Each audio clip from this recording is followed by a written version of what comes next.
সুনামগঞ্জে তীব্র শীতে বেড়েছে সর্দি, কাশি, জ্বর, নিউমোনিয়া সহ ঠান্ডাজনিত রোগ। সুনামগঞ্জ সদর হাসপাতাল থেকে আরও জানিয়েছেন প্রতিনিধি মেহেদি হাসান।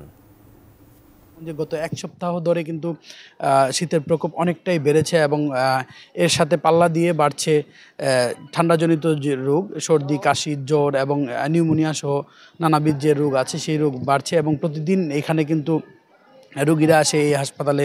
শিশু এবং বয়স্করা বেশি ভর্তি হচ্ছে। এখানে পর্যাপ্ত চিকিৎসক নেই, যার কারণে তারা এই যে প্রতিদিন যে রোগীরা আসছেন ঠান্ডাজনিত রোগের কারণে তাদের অনেকটা হিমশিম খেতে হচ্ছে। তবে এখানের তথ্য মতে প্রতিদিন এখানে 30 থেকে 35 জন রোগী এই ঠান্ডাজনিত রোগ নিয়ে ভর্তি হচ্ছেন এবং প্রতিদিনই 5 থেকে 10 জন রোগী এখানে চিকিৎসা নিয়ে বের হয়ে যাচ্ছেন।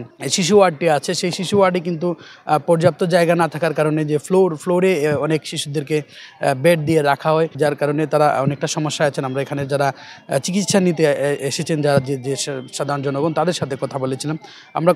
এখানের যিনি তত্ত্বাবধায়ক আছেন ডক্টর মোহাম্মদ মাহবুবুর রহমান, তার সাথে তিনি আমাদেরকে বলেছেন যে আমরা চেষ্টা করছি, আমাদের চিকিৎসক সংকট, তবুও আমরা চেষ্টা করছি এবং প্রায় 20 লাখ মানুষ এই জেলা শহরে, সুনামগঞ্জ জেলা শহরে এই যে তাদের যে জনবল, এই জনবলের কারণে কিন্তু তাদের অনেকটা সমস্যা পোহাতে হচ্ছে। তবুও তারা চেষ্টা করছেন এবং প্রতিদিনই এখান থেকে চিকিৎসা নিয়ে কিন্তু মানুষজন বাড়িতে ফিরে যাচ্ছেন।